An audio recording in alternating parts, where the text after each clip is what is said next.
Hello friends, मित्रों, जैसा कि आप सभी जानते हैं कि हमारे पास रियल एस्टेट ट्रांजैक्शन में अगर हम कोई भी प्रॉपर्टी खरीदते हैं, वेदर इट इज रेजिडेंशियल और commercial, then we have to deduct TDS at the rate of the 1% on the amount of consideration paid.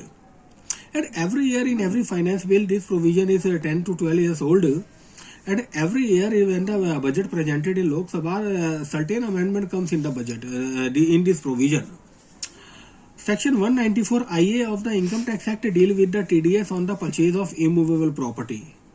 So today we are going to discuss the amendment made by the further amendment made by the Finance Bill 2019 in this act. मैं अब आपको provision read करवाता हूं इस section के. Rationalisation of the provision of TDS on sale of immovable property. Section 194 IA of the Act provide for deduction of tax on payment on transfer of certain immovable property other than agricultural land. Please note, every kind of the immovable property is including here, but other than agricultural land. मतलब अगर आप agriculture land बेचते हैं या खरीदते हैं तो उस पर टीडीएस का प्रोविजन एप्लीकेबल नहीं होगा. Subsection 1 of said section provides for deduction of tax by any person responsible for paying to a resident any sum by the way of consideration for transfer of any immovable property other than agricultural land at the time of credit or payment of such sum to the resident at the rate of 1%. जो TDS का rate है वो 1% है of such sum as income tax thereon. Subsection 2 provides that no deduction of tax shall be made where the consideration for transfer of an immovable property is less than 50 lakh rupees. ये बात आपको note करने वाली है कि आपका कोई TDS नहीं कटेगा अगर ये प्रोविजन आपका अमाउंट जो है 50 लाख से कम होगा. As per the provision of said section, TDS is to be deducted on the amount of consideration paid by transferee to the transferor. This section does not take into account the stamp duty value of immovable property, whereas as the provision of section 43CA and 50C of the Act for the computation of the income under the head PGBP and capital gain, stamp duty value is to be considered.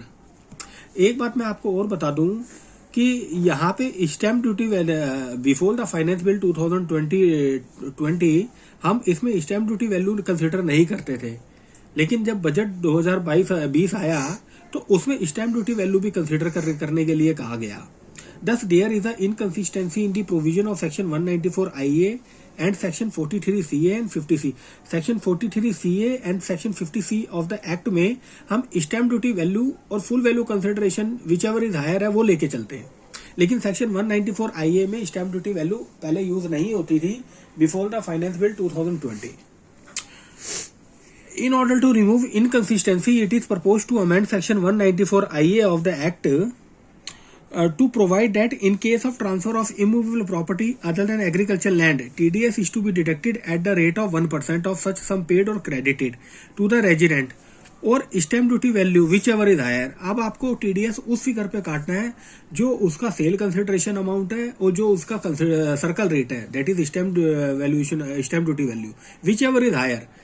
For example, आपने property बेची 50 लाख की और आपको उसका circle rate है 90 लाख रुपए, तो आपको 90 लाख रुपए पे टीडीएस काटना है.